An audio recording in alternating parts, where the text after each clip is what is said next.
లాంటి వాళ్ళు కొన్ని వేల మంది బాధితులు ఈ చట్టం ద్వారా, ఆనాటి చట్టం ద్వారా ప్రత్యక్షంగా నష్టం కలిగింది అని తమరికి ఈ వేదిక ద్వారా తెలియజేస్తున్నాను.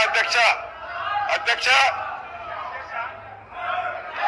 మనం చిన్నప్పుడు చదువుకున్నాం. ఒక బిడ్డ కథ మీకు చెప్పాల్సిన అవసరం ఉంది అధ్యక్ష.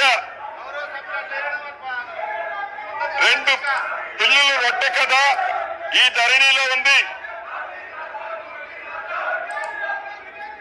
ఏదైతే 2 పిల్లుల మధ్య ఒక రొట్టె కథ గ్రామీణ ప్రాంతాల్లో కథలుగా చెప్పుకుంటారు అధ్యక్ష.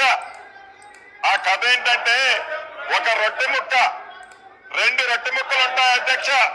ఆ రొట్టె ముక్కలో ఒక పిల్లి ఆ సైజ్ ఎక్కువ ఉందని, ఇంకొక పిల్లి ఈ సైజ్ ఎక్కువ ఉందని కోతి పంచాయతీ చేస్తుంది అధ్యక్ష.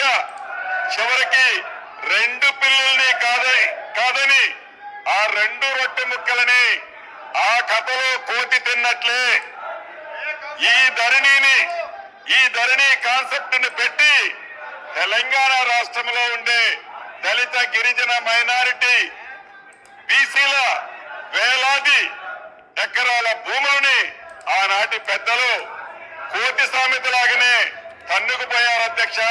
ఈ ధరణిని పెట్టి అదే రకంగా